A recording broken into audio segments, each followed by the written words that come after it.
அதான் அந்த B2Bல first 2-3 customer பிடிக்கிறது ரொம்ப ரொம்ப ரொம்ப கஷ்டம். நிறைய ஏமாத்தங்கள், நிறைய தோல்வியை நீங்கள் சந்திச்ச அப்புறம் தான் நீங்கள் ஜெயிக்கணும். சாதாரணமாக ஒரு பிரச்சனை என்ன ஹேண்டில் பண்ணுன்றது தான் பிஸ்னஸுக்கு வந்து ஒரு இன்னொரு ட்ரிகராக இருக்கலாம். நீங்களே உங்கள் லைஃப்பில் சில பிரச்சனைகளை பார்க்கலாம். ஸ்விக்கி இருக்குது, ஜொமேட்டோ இருக்குது. நீங்களும் இது மாதிரி ஒன்று ஆரம்பிக்கலாம்னா தாராளமாக ஆரம்பிக்கலாம். இது டெக் பேஸ்டு கம்பெனி தான், அது தாராளமாக ஆரம்பிக்கலாம். கண்ணா அப்படின்னாலும் செலவு பண்ணணும். ஏன்னா ஒன்று இந்த டெக் பிளாட்ஃபார்ம் கிரியேட் பண்ணுறது பண்ண அப்புறம் ஒரு கஸ்டமரை நீங்கள் அக்வயர் பண்ணுறதுக்கு பயங்கரமாக செலவாகும். ஓலாவாக இருக்கட்டும், ஊபேராக இருக்கட்டும், இதில் எல்லாம் பார்த்தோம்னா இது என்ன நம்ம தானே ஓட்டுறோம், நம்ம தானே வந்து இதில் வந்து ஒரு சர்வீஸை கொடுக்குறோம், எப்படி இவங்க வந்து கமிஷன் எடுத்துக்கிறாங்கன்ற ஒரு கேள்வி வருது. அது இன்னைக்கு ஓலா ஊபர்னால கஸ்டமருக்கு அது ரொம்ப ஃப்ரெண்ட்லியாக இருக்கும். ஆனால் அதில் இன்வெஸ்ட் பண்ணவங்க இதுலேருந்து லாபத்தை பார்க்க முடியுமா, எப்போ பார்ப்பாங்க, கண்டிப்பாக யாருக்குமே தெரியும். இன்னைக்கு நீங்கள் ஒரு ஆள்லாம் எடுக்கிறதா கொஞ்சம் அந்த பேக்ரவுண்ட் வெரிஃபிகேஷன் பண்ணுங்கள். அது இன்னைக்கு ஒரு பெஸ்ட் ப்ராக்டிஸ் ஆகிட்டு இருக்கு. இல்லை பேக்ரவுண்ட் வெரிஃபிகேஷன் என்ன மாதிரி இருக்கு? வணக்கம் சார். போன வாரம் நம்ம வந்து எப்படி பிஸ்னஸ் பண்ணுறது அப்படின்றத பற்றி ரொம்ப டீட்டெயிலாக பேசியிருந்தோம். இந்த வாரம் வந்து நான் பிஸ்னஸ் பண்ணணும்னு நான் முடிவு பண்ணிட்டேன். எந்த மாதிரியான பிஸ்னஸ் நான் வந்து சூஸ் பண்ணணும் அப்படின்றது ஒரு $1 மில்லியன் கொஸ்டின். ஏன்னா இன்னைக்கு வந்து சொசைட்டியில் எல்லா பிஸ்னஸுமே அவைலபிளாக இருக்குது. எந்த பிஸ்னஸ் போனாலும் அங்கே வந்து ஒரு 10 பேர் அந்த பிஸ்னஸ் ஆல்ரெடி பண்ணிட்டு இருக்காங்க. அப்போ என்னுடைய பிஸ்னஸை நான் எப்படி வந்து சூஸ் பண்ணுறது? நீங்களே அந்த கேள்வியை திருப்பி நீங்கள் கேட்டு பாருங்கள். மேபி அதில் ஒரு பதில் கிடைக்கலாம். ஏன்னு சொல்கிறேன்னா, டெய்லி நீங்கள் பேப்பர் படிக்கும்போது பெரிய பெரிய பிஸ்னஸ் பீப்புளெலாம் இன்னும் பெருசாக அதாவது பண்ணுறாங்க. ஓகே, ஒன்று வந்து எக்ஸ்பேன்ஷனாக இருக்கலாம். இங்கே பண்ணுற பிஸ்னஸை வேறு ஊரில் போய் பண்ணுறாங்க, வேறு நாட்டில் போய் பண்ணுறாங்க, இல்லை பேக்வேர்டு ப்ரொடக்ஷன் இன்டெகிரேஷன் சொல்லுவாங்க. அந்த மாதிரி ஏதோ பெரிய லெவலில் பண்ணணுமா, அதுக்கு போக வேண்டாம். லார்ஜ் என்டர்பிரைசஸ், பெரிய நிறுவனங்களை பற்றி நம்ம பேச வேண்டாம். சாதாரணமாக எடுத்துப்போம். நான் நீங்கள் சொன்ன மாதிரி ஒரு ட்ரிகர் இருக்கும். ஜென்ரலாக எல்லாருக்குமே ஒரு பிஸ்னஸ் போகிறதுக்கு ஒரு ட்ரிகர் இருக்கும். சாதாரணமாக ஒரு பிரச்சனை என்ன ஹேண்டில் பண்ணுன்றது தான் பிஸ்னஸுக்கு வந்து ஒரு இன்னொரு ட்ரிகராக இருக்கலாம். நீங்களே உங்கள் லைஃப்பில் சில பிரச்சனைகளை பார்க்கலாம். என்னை பொறுத்த வரைக்கும் இந்த ஓயோ, ஏர்பிஎன்பி இதெல்லாமே அவங்க ரியலைஸ் பண்ணியிருப்பாங்கன்னு நினைக்கிறேன். ஒரு ப்ராப்ளம் இருக்குது, ஒரு இடத்துல போய் நம்ம ஹோட்டல் புக் பண்ணால் தான் காஸ்ட்லியாக இருக்குது, இது இருக்குது, நமக்கு ஒரு சீப்பரான ஒரு ஆப்ஷன் கிடச்சா நல்லா இருக்குமே அப்படின்னு ஒரு ப்ராப்ளம் ஸ்டேட்மெண்ட்டு அவங்க ஏதாவது தோணினால தான் சில பிஸ்னஸ்லாம் உருவாயிருக்கும். ஸோ நம்ம ஈவன் ஸ்மால் பிஸ்னஸ் கூட அப்படி தான் இருக்கும். உங்களுக்கே தோணும் இது ஒரு ப்ராப்ளமாக இருக்குது, நீங்கள் இருக்கிற கம்யூனிட்டியில் இருக்கிற இடத்துல இது வந்து இதுக்கு வந்து ஒரு பிஸ்னஸாக நம்ம ஆரம்பித்தோன்னா இதுக்கு ஒரு வாய்ப்பு இருக்குது, இது ப்ரோக்ரஸ் ஆகிறதுக்கு நிச்சயமாக நல்ல வாய்ப்பு இருக்குதுன்னு தோணினா தான் நீங்கள் ஆரம்பிப்பீங்க. அதனால் அது ப்ராடக்டாகவும் இருக்கலாம், சர்வீஸாகவும் இருக்கலாம். ஓகே, ப்ராடக்ட் கொஞ்சம் கஷ்டம். ஏன்னா நிறைய ப்ராடக்ட்ஸ் இருக்குது. ஒரு ப்ராடக்ட்னு போனீங்கன்னா இண்டிவிஜுவல் கஸ்டமராக இருக்கலாம், உங்களை மாதிரி என்ன மாதிரி கன்சியூமர் ஃபேஸிங், கன்சியூமர் பேக்கேஜ் ப்ராடக்ட்ஸ்னு வச்சுங்க. இல்லை அது வந்து ஒரு மொபைல் சர்வீசஸ் எப்படின்னா இருக்கும். அது வந்து ரொம்ப ரொம்ப சேலஞ்ச். ஏன்னா ஒரு கஸ்டமரை நம்ம பிடிக்கிறதுக்கே கஸ்டமர் அக்விசிஷன் சொல்லுவோம், ரொம்ப ரொம்ப காஸ்ட்லி. இப்போ ஃபார் எக்ஸாம்பிள் நம்ம பேசுவோமே, ஸ்விக்கி இருக்குது, ஜொமேட்டோ இருக்குது. நீங்களும் இது மாதிரி ஒன்று ஆரம்பிக்கலாம்னா தாராளமாக ஆரம்பிக்கலாம். இது டெக் பேஸ்டு கம்பெனி தான், அது தாராளமாக ஆரம்பிக்கலாம். ஆனால் கண்ணா அப்படின்னாலும் செலவு பண்ணணும். ஏன்னா ஒன்று இந்த டெக் பிளாட்ஃபார்ம் கிரியேட் பண்ணுறது பண்ண அப்புறம் ஒரு கஸ்டமரை நீங்கள் அக்வயர் பண்ணுறதுக்கு பயங்கரமாக செலவாகும். புரிஞ்சுதா? ஸோ அதுக்கு ரொம்ப டீப் பாக்கெட், ரொம்ப பெரிய என்ன சொல்கிறது கேபிட்டல் தேவைப்படும். ரொம்ப லாங் ஜெஸ்டேஷன் பீரியட். அதுலேருந்து லாபம் பார்க்க போகிறது ரொம்ப நாள் ஆகும். சின்ன சின்ன பிஸ்னஸ், நான் இங்கே ஒரு ஸ்டோர் ஆரம்பிக்கிறேன், இங்கே ஒரு ரெஸ்டாரண்ட் ஆரம்பிக்கிறேன், ஏன்னா அங்கே இல்லவே இல்லை, இந்த இடத்துல ஒரு வெஜிடேரியன் ஹோட்டலே இல்லை, இந்த இடத்துல நான் வெஜிடேரியன் ஹோட்டலே இல்லை, இந்த இடத்துல ஒரு நல்ல ஒரு காஃபி ஷாப் இல்லை, இங்கே ஒரு நல்ல ஒரு நல்ல சலூன் இல்லை, எப்படி நான் யோசிங்க. இதுதான் ப்ராப்ளம் ஸ்டேட்மெண்ட். ஸோ நான் இங்கே ஆரம்பிக்கணும். அது கொஞ்சம் சக்ஸஸ் பார்த்தீங்கன்னா இதை நீங்கள் டூப்ளிகேட் பண்ண ஆரம்பிப்பீங்க. ஓகே, இங்கே பண்ணிட்டேன், இங்கேயும் அதே ப்ராப்ளம் இருக்குது, அங்கேயும் அதே ப்ராப்ளம் இருக்குன்னு சொல்லி கொஞ்சம் கொஞ்சமாக நீங்கள் எக்ஸ்பேண்ட் பண்ணுங்கள். சார், இப்போ நீங்கள் ஜொமேட்டோ, ஸ்விக்கி இந்த 2 ஆப்பை பற்றி சொன்னதுனால இந்த கேள்வி நான் கேட்குறேன். இப்போ பொதுவாக வந்து இந்த டெக் பிளாட்ஃபார்ம்ஸ் பில்ட் பண்ணக்கூடிய ஆப்ஸ் இருக்குல்ல, இப்போ ஓலாவாக இருக்கட்டும், ஊபேராக இருக்கட்டும், இதில் எல்லாம் பார்த்தோம்னா இது என்ன நம்ம தானே ஓட்டுறோம், நம்ம தானே வந்து இதில் வந்து ஒரு சர்வீஸை கொடுக்குறோம், எப்படி இவங்க வந்து கமிஷன் எடுத்துக்கிறாங்கன்ற ஒரு கேள்வி வருது. அதுக்கான காரணம் வந்து இப்போ நம்ம ஒரு ஓலாவாக இருக்கட்டும், ஊபேராக இருக்கட்டும், ஸ்விக்கியா இருக்கட்டும், சொமேட்டோவா இருக்கட்டும், அந்த மாதிரியான ஒரு பிளாட்ஃபார்மை பில்ட் பண்ணி அந்த பிளாட்ஃபார்மை வந்து கஸ்டமர் மத்தியில கொண்டு போய் சேர்க்கிறது இருக்குல்ல, அது ஒரு மிகப்பெரிய ஒரு வேலையா இருக்குன்னு நான் நினைக்கிறேன். கிட்டத்தட்ட ஒரு கஸ்டமருக்கு 2000 to 3000 rupees வந்து இந்த டெக் கம்பெனிஸ் மார்க்கெட்டிங்காக மட்டுமே செலவு பண்றாங்கன்னு சொல்றாங்க. அது எந்த அளவுக்கு உண்மை? ஒரு கஸ்டமரை அக்வயர் பண்றதுக்கு அந்தந்த சர்வீஸை பொறுத்தது மினிமம் 2500 ரூபாய் அப்படி ஆறுதுன்னா அப் டு ஈவன் 6000 ரூபாய் கூட ஆகலாம். ஏன்னா இந்த மாதிரி நிறைய வாய்ப்பு இருக்கும்போது ஏன் நான் உங்ககிட்ட வந்து பார்க்கணும், நான் உங்கள் ஆப்பை ஏன் ஃபஸ்ட் நான் டவுன்லோட் பண்ணணும்? புரிஞ்சுதா? ஸோ அந்த அக்விசிஷன் காஸ்ட் ரொம்ப ரொம்ப ஜாஸ்தி. அதனால் இது சாதாரணமாக ஏன் அவங்களுக்கு கமிஷன் கிடைக்குன்னு சொல்கிறேன், நான் அவ்வளோ இன்வெஸ்ட் பண்ணுறாங்க, கண்ணாப்பினா இன்வெஸ்ட் பண்ணுறாங்க. இன்வெஸ்ட் பண்ணிவிட்டு இன்றைக்கி என்ன எனேபிள் பண்ணிக்காங்க, இது எல்லாமே பார்த்தீங்கன்னா இந்த மாதிரி டெக் எனேபிள்டு கம்பெனிலாம் பார்த்தீங்கன்னா கஸ்டமருக்கு ரொம்ப கம்ஃபர்டபுளாக இருக்கும், ரொம்ப கம்ஃபர்டபுள். இன்றைக்கி நீங்கள் என்றைக்காவது சாப்பாடு பற்றி ஒரு முன்னால் இந்த வருத்தம், இப்போ ஹோட்டல் திறந்துருக்குமா, எங்கே போய் சாப்பிட்றது, எனக்கு வெளியில் போகிறதுக்கு டைம் இல்லையே அப்படின்போது இன்றைக்கி பாருங்கள் எவ்வளோ ஈஸியாக இருக்குது நம்ம லைஃப். ஈவன் டாக்ஸி நீங்கள் சொன்னதால சொல்கிறேன், ஓலா ஊபர் சொன்னதால, முன்னெல்லாம் ஒரு டாக்ஸி எடுக்கிறதா 1 ஹவருக்கு எவ்வளோ சார்ஜ் பண்ணுவான், ஹாஃப் அ டே மினிமம் நீங்கள் ஞாபகம் வந்ததுன்னா minimum half a day engage பண்ணணும்னு சொல்லுவாங்க. ஓகே, உங்களுக்கு இங்கிருந்து பக்கத்தில் ஒரு 3 கிலோமீட்டர் தள்ளி போகணும், 10 கிலோமீட்டர் தள்ளி போகணும். இன்றைக்கி ஓலா ஊபர்னால கஸ்டமருக்கு அது ரொம்ப ஃப்ரெண்ட்லியாக இருக்குது. ஆனால் அதில் இன்வெஸ்ட் பண்ணவங்க இதுலேருந்து லாபத்தை பார்க்க முடியுமா, எப்போ பார்ப்பாங்க, கண்டிப்பாக யாருக்குமே தெரியாது. அது வந்து ஒரு ரொம்ப பல வருஷங்கள் ஆகும் இதுலேருந்து லாபத்தை பார்க்கறதுக்கு. சார், இப்போ நீங்கள் பேசும்போது சொன்னீங்க, நீங்கள் என்ன மாதிரியான பிஸ்னஸ் பண்ண போறீங்கன்றதை முதல்ல செலக்ட் பண்ணணும். ஒன்று ப்ராடக்ட் பேஸ்டாக பண்ண போறீங்களா, இல்லை சர்வீஸ் பேஸ்டாக பண்ண போறீங்களான்றதை டிசைட் பண்ணணும். அதுக்கப்புறம் வந்து உங்களுடைய மோட் ஆஃப் பிஸ்னஸ் வந்து பிஸ்னஸ் டு பிஸ்னஸ் இருக்க போதா, இல்லை பிஸ்னஸ் டு கன்சியூமர்ஸ் இருக்க போதா அப்படின்றது நீங்கள் பிளான் பண்ணணும் அப்படின்றது சொன்னீங்க. இப்போ வந்து நம்ம ஒரு கன்சியூமர்ஸை நம்ம தக்க வச்சுக்கிறதுக்கு என்ன மாதிரியான ஒரு ஆக்டிவிட்டீஸை நம்ம பண்ண வேண்டியது பிஸ்னஸ்? நான் ஃபர்ஸ்ட் நம்ம முதல் கேள்விக்கே கொஞ்சம் போகிறேன். ஸோ நீங்கள் உள்ள இந்த பிஸ்னஸ் என்டர் பண்ணிங்கன்னா எப்படி கஸ்டமரை பிடிக்க போகிறீங்க. நம்ம வந்து ஃபஸ்ட்டு B2B பிஸ்னஸ் டு பிஸ்னஸை பார்ப்போம். ஒரு B2Bயில் ஏதாவது பிஸ்னஸ் இருக்கலாம். சப்போஸ் நான் டிஜிட்டல் மார்க்கெட்டிங் வச்சுக்கேன், நான் வந்து டிஜிட்டல் மார்க்கெட்டிங் கம்பெனி ஆரம்பிக்கிறேன் அப்படின்னா இது எல்லாருமே எதாவது யூஸ் பண்ணுவாங்க, எல்லா கம்பெனியும் யாரையும் யூஸ் பண்ணுறாங்க ஏற்கனவே. அப்போ எப்படி போய் ஃபஸ்ட்டு ஒரு 2-3 கஸ்டமர், இந்த ஆங்கர் கஸ்டமர்னு சொல்லுவோம், எப்படி பிடிப்பீங்க? 2-3 வகை இருக்குது. ஃபஸ்ட்டு நீங்கள் உங்களுக்கு தெரிஞ்சவங்க போய் அப்ரோச் பண்ணுவீங்க. ஓகே, அவங்க யாராவது உங்களுக்கு தெரிஞ்சதுனால கொடுப்பாங்க, இன்னும் ஃப்ரெண்ட்ஸோ சொந்தக்காரங்களோ இல்லை யாராவது ஒரு அக்வைண்டன்ஸில் சரி ஐ வில் டெஸ்ட் யூ அப்படின்னு சொல்லி கொடுக்கறதுக்கு வாய்ப்பு இருக்குது, எடுத்து நீங்கள் பண்ணலாம். அவங்களுக்கே நீங்கள் பண்ணுறதுக்கு சும்மாலாம் கொடுத்துருவோம். பிஸ்னஸ்னால் எல்லாருக்கும் பிஸ்னஸ் தானே. சரி, நான் வந்து உனக்கு 3 மாதம் ஃப்ரீயாக பண்ணி தரேன், இல்லை இந்த 6 மாதம் நான் இந்த விஷயங்களாம் ஃப்ரீயாக பண்ணுறேன், இதுக்கு மட்டும் சார்ஜ் பண்ணுறேன். இது 1 இயரில் என் ஒர்க்கை பாரு, 6 மாதம் என் வேலையை பாருங்கள், அப்புறம் பிடிச்சதை என்னை என்கேஜ் பண்ணுங்கள், அது ஒரு வகை. இல்லைனா ஹைலி டிஸ்கவுண்டட், இன்றைக்கி வந்து நீங்கள் வெளியில் நீங்கள் செலவு பண்ணுறது 100 ரூபா, நான் இதே வேலையை உங்களுக்கு 80 ரூபாய்க்கு பண்ணி தரேன். So as a business man பரவாயில்ல, நான் 20% குறைக்கிறேனே அப்படிங்கிற ஃபீலிங் இருக்கும். ப்ரொவைடட் குவாலிட்டிலாம் அதே மாதிரி இருந்ததுனாக்கா அது 2வது வகை. இது B2B. அது ஒரு கஸ்டமர் பிடிச்சி, 2வது கஸ்டமர் பிடிச்சி, 3வது பண்ணும்போது உங்களுக்கு கான்ஃபிடன்ஸ் ஜாஸ்தியாகும். தென் நீங்களே அதை பற்றிலாம் கொஞ்சம் மார்க்கெட்லாம் பண்ணி அந்தந்த நெட்வொர்க்லாம் க்ரியேட் பண்ணி போய் மீட் பண்ணி நீங்கள் வந்து பிஸ்னஸை டெவலப் பண்ணுறீங்க.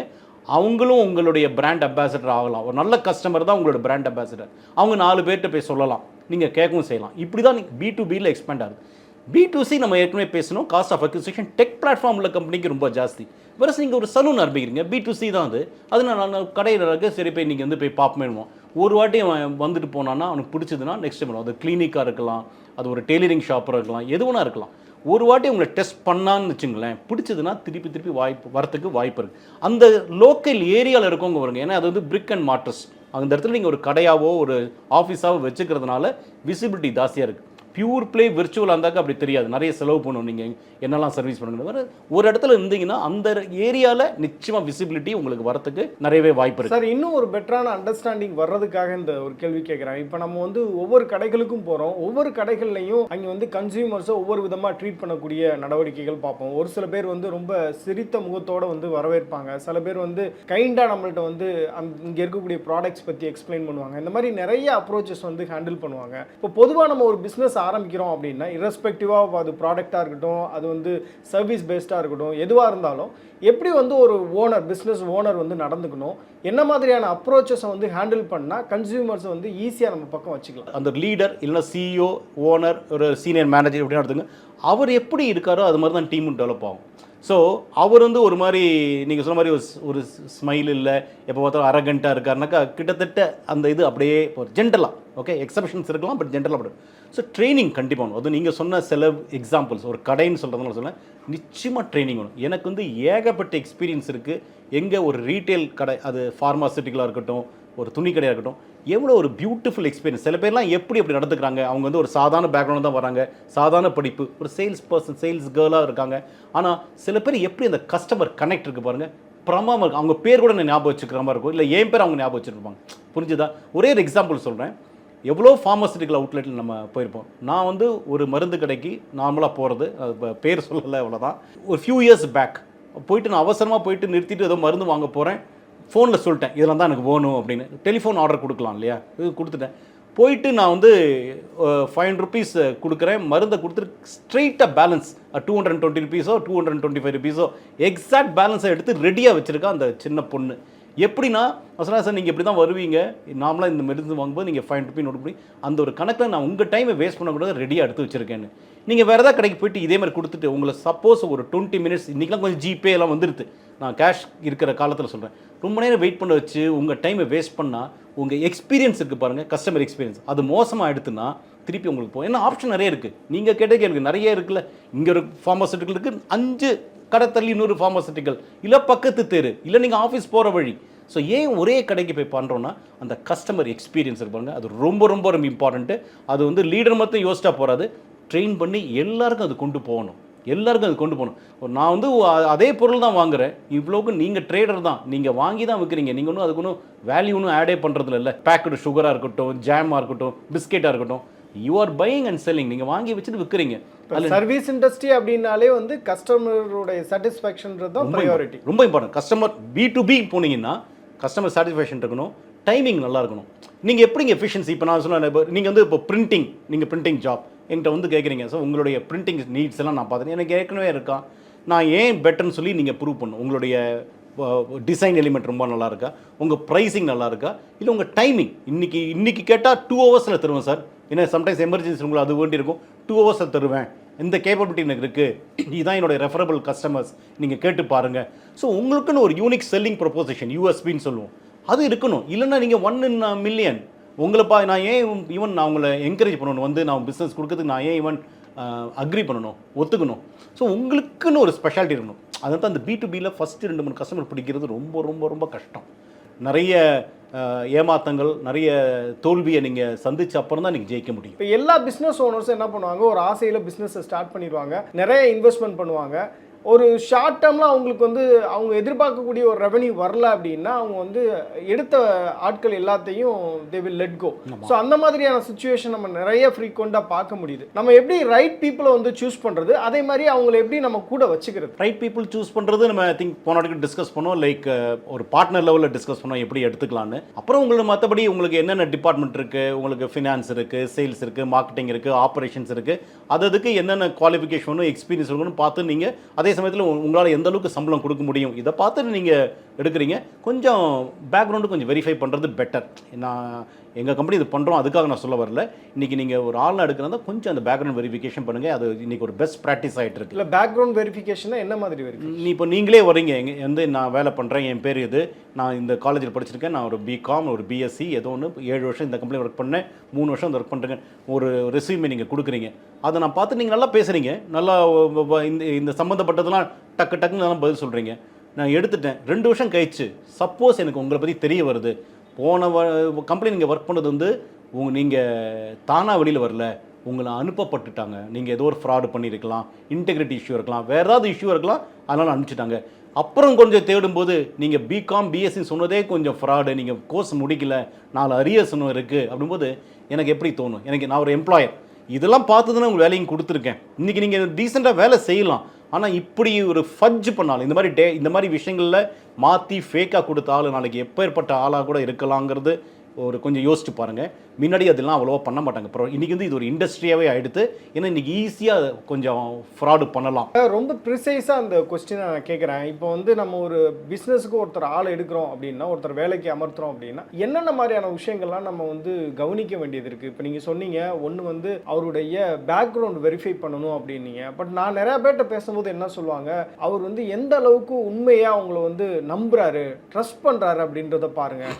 அந்த ட்ரஸ்டபிள் ஃபேக்டர் அப்படின்றது ரொம்ப முக்கியமான ஒரு ஃபேக்டர். அது இருந்தாலே வந்து டேலண்ட்றது ஆட்டோமேட்டிக்காக வந்துடும். ஏன்னா அந்த லீடருக்கான ஒரு விஷன் வந்து எப்படி அக்செப்ட் பண்ணுவாங்க அப்படின்னா, அவர் வந்து உங்களை ட்ரஸ்ட் பண்ணும்போது அக்செப்ட் பண்ணுவாங்க. அப்போ அந்த பிலீவ்ன்றது ரொம்ப முக்கியம். லீடரை வந்து பிலீவ் பண்ணணும், அப்படி பார்த்து ஆள் எடுங்க அப்படின்னு சொல்லுவாங்க. நீங்கள் எப்படி உங்களோட எக்ஸ்பீரியன்ஸ்? அது நான் இல்லைன்னு சொல்லலை, நீங்கள் சொல்கிறதும் கரெக்டு தான். இது கல்ச்சர் சொல்லுவோம். அந்த மியூச்சுவல் ட்ரஸ்ட் இருக்கணும், எம்ப்ளாயர் எம்ப்ளாயி என்ன அந்த மியூச்சுவல் ட்ரஸ்ட் இருக்கணும், நிறைய எம்பவர்மெண்ட் இருக்கணும். நீங்கள் அந்த கடைக்கே போவோம், நம்ம கடை பற்றி பேசினால இப்போ போனீங்கன்னா சில அத்தாரிட்டி அவனுக்கு கொடுங்கன்றேன். இந்த ஸ்டோர் மேன், நீங்கள் ஓனர் வச்சுங்களேன், 3 கடை வச்சுருக்கீங்க, ஏதோ ஒரு 3 கிளினிக் ஏதோ ஒன்றா இருக்கலாம். அங்கே இருக்கிற அந்த manager, senior manager, store manager அப்படின்னு எடுத்துட்டிங்கன்னா அவனுக்கு சில அத்தாரிட்டி கொடுங்க. ஒரு ஒரு ஒரு கஸ்டமர் வந்து 10,000 ரூபாய்க்கு பொருள் வாங்கி எனக்கு ஒரு 500 ரூபாய் டிஸ்கவுண்ட் கொடுக்குறான்னா அவன் உங்களுக்கு ஃபோன் பண்ணி கேட்குற அளவுக்கு வச்சுக்கொண்டான்.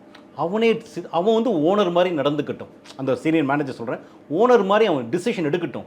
அப்போ தான் ஒரு ட்ரஸ்ட்டு, ஒரு எம்பவர்மெண்ட்டு, ஒரு ஃபுல்ஃபில்மெண்ட்டு, ஒரு நம்மளும் இங்கே நல்லா இருக்கோன்ற ஒரு உண்மையான இம்ப்ரெஷன் அவனுக்கு அவருக்கு அந்த எம்ப்ளாய்க்கு தெரிய வரும். ஒரு சின்ன ஓனர்ஷிப், ஒரு லிவரேஜ் கண்டிப்பாக கொடுக்கணும். எல்லாத்துக்கும் உங்களுக்கு இருந்தால் அப்புறம் ஒரு சாதாரண எம்ப்ளாய். ஸோ நிறைய பக்கெட், நிறைய லெவல் இருக்குல்ல. உங்களுக்கு கீழே பார்த்தீங்கன்னா ஒரு ஒரு ஒரு மிடில், நீங்கள் தான் ஓனர், கீழே ஒரு 100 லீடர்ஷிப் டீம் ஏதாவது வச்சுருப்பீங்க. கம்பெனி பொறுத்து, உங்களுடைய சைஸ் ஆஃப் த கம்பெனி பொறுத்து. அதுக்கப்புறம் கீழே கீழே போய் எக்ஸிக்யூட்டிவ்ஸ் இருப்பாங்க. அந்த எக்ஸிக்யூட்டிவ்ஸ்லாம் நீங்கள் அந்த அத்தாரிட்டி கொடுக்க முடியாது. ஓகே, அதனால தான் பார்த்தீங்கன்னா இந்த அட்ரிஷன், இந்த சேர்ன்றது இந்த கீழே இருக்கிற எக்ஸிக்யூட்டிவ்ஸ் நிறைய போகும். ஏன்னா எங்கேயாவது ஒரு இடத்துல 50 ரூபா, 100 ரூபா, 200 ரூபா சம்பளம் எக்ஸ்ட்ரா வந்தாலே அவங்க ஜம்ப் ஆகிடுவாங்க. நீங்கள் அவங்களால நிறுத்தவே முடியாது. ஏன்னா அவங்களுக்கு அது ரொம்ப அவசியம். இந்த மாதிரி நீங்கள் 50 பேர் வச்சுருந்தா எல்லாருக்கும் 200 ரூபாய் நீங்கள் கொடுக்க முடியாது. கரெக்ட்? அது உங்கள் பிஸ்னஸை பாதிக்கும். ஸோ அதில் போவாங்க வருவாங்க.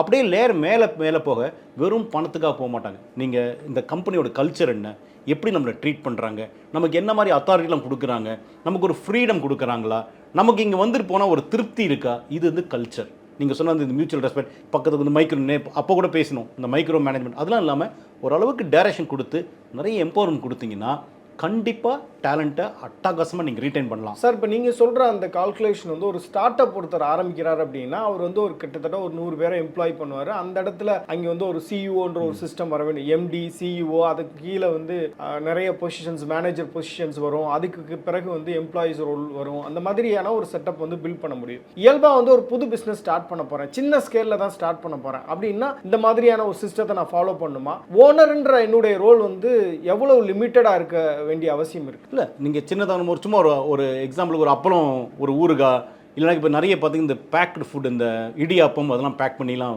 பெரிய பிராண்ட்ஸ் இல்லை. நார்மலாக அவங்க பார்த்தீங்கன்னா அந்த ஒரு வட்டாரத்தில் மட்டும் தான் அவங்க அதை டிஸ்ட்ரிபியூட் பண்ணுவாங்க கடையில் போய். சின்ன பிஸ்னஸ் தான். சரி, நான் பண்ணுறேன், நான் ப்ராடக்டை பண்ணிடுறேன், பேக்கேஜ் எல்லாம் பண்ணிடுறேன். இது கடைக்கு போய் சப்ளை பண்ணணும், கடைக்கிட்டேருந்து கலெக்ஷன்ஸை பார்க்கணும், கடைக்கிட்டேருந்து ஃபீட்பேக் வாங்கணும், எந்த மாதிரி ஆளுங்க வராங்க, எத்தனை மணிக்கு வந்து வாங்கிட்டு போகிறாங்க, ஸ்டாக் அவுட் இல்லாத சுச்சுவேஷனை கொண்டு வரணும். இதில் எவ்வளோ வேலைகள் இருக்குது தெரியுமா? சும்மா வெறும்னு கொடுத்தா வித்துற விஷயம் இல்லை. நிறைய இன்சைட்ஸ், நிறைய டேட்டா இன்சைட்ஸ்லாம் வாங்கணும். ஸோ இதுக்கு வந்து நீங்கள் வந்து ஒரு ஓனராக இதையே நீங்கள் பார்த்துட்டு இருக்க முடியாது. இதை நீங்கள் பார்த்துருந்தீங்கன்னா இதை தாண்டி உங்களால் போக முடியாது. அப்போ அதுக்குன்னு நீங்கள் ஒரு சின்ன கம்பெனினா கூட உங்களுக்கு இமீடியட்டாக ஒரு டெப்யூட்டி கொண்டுறீங்கல்ல, அந்த டெப்யூட்டியை நீங்கள் எப்படி ஃபங்க்ஷன் பண்ணுவீங்களோ அந்த அத்தாரிட்டி கொடுங்க கம்ப்ளீட்டாக. செக் சைனிங்காக இருக்கட்டும், பண விஷயத்தில் நீங்கள் உங்களுக்குன்னு சில டூல்ஸ் வச்சுக்கோங்க. ஆடிட் இருக்கும், நீங்கள் அப்பப்போ வெரிஃபை பண்ணுங்கள், அதெல்லாம் பண்ணுங்கள். ஒரு சின்ன எக்ஸாம்பிள் சொல்கிறேன். எனக்கு தெரிஞ்ச ஒரு பெரிய கம்பெனி ட்ராவல் எக்ஸ்பென்ஸ் கிளைம்ஸ் இருக்குல்ல, எம்ப்ளாயிஸ் அவங்க வந்து கொடுக்குறாங்கல்ல, வெரிஃபை பண்ண மாட்டாங்க. நீங்கள் அந்த இது கொடுத்தீங்கன்னா, டிக்ளரேஷன் கொடுத்தா பேமெண்ட் போயிடும் உங்களுக்கு. நீங்கள் உங்கள் எலிஜிபிலிட்டி, நீ நிஜமாக அங்கே தங்கினியா, நிஜமாக அந்த டாக்ஸி எடுத்தியா, அதெல்லாம் பார்க்கவே மாட்டாங்க. கண்டிப்பாக கிடையாது. ஆனால் ஒரு நோட் இருக்கும் அவங்க எம்ப்ளாய்மெண்ட்டில். என்றைக்கா ஒரு நாளைக்கு ஏதாவது சாம்பிள் செக் பண்ணும்போது நீ ஈவன் ஒரு சின்ன அமௌண்ட்டில் நீ வந்து தப்பாக கொடுத்துருக்க கிளைம்னாக்கா அடுத்த நிமிஷம் வேலையிலேருந்து எடுத்துருவாங்க. வெரிஃபை பண்ண மாட்டாங்க ஆக்சுவலாக, அதான் உண்மை. ஆனால் ஒரு நோட் மட்டும் அது இருக்கும், ஏன்னா அது ஆடிட் ரிக்குவயர்மெண்ட்டுக்காக. அப்படி சொல்லும்போது ஆட்டோமேட்டிக்காக அந்த எம்ப்ளாய்க்கு வந்து ரொம்ப ட்ரூத்ஃபுல்லாக இருக்கிறதுக்கு வாய்ப்பு இருக்குது. ஏமாற்ற மாட்டான், கண்டிப்பாக மாட்டான். ஆனால் ஒரு பாலிசி இருக்குது, நாங்கள் சாம்பிள் செக் பண்ணுவோங்கிறது. அது மாதிரி இங்கே வந்து நீங்கள் அந்த ஃபுல் அத்தாரிட்டி அந்த மேனேஜர் கொடுத்தீங்கன்னா, நீங்கள் சொன்னது சின்ன என்டர்பிரைஸ்னு சொல்கிறேன், உங்களுக்கு கீழே ஒரு ஆள், அதுக்கு கீழே ஒரு 3 பேர் வச்சுங்களேன், இவருக்கு அந்த அத்தாரிட்டி ஃபுல்லாக கொடுங்க.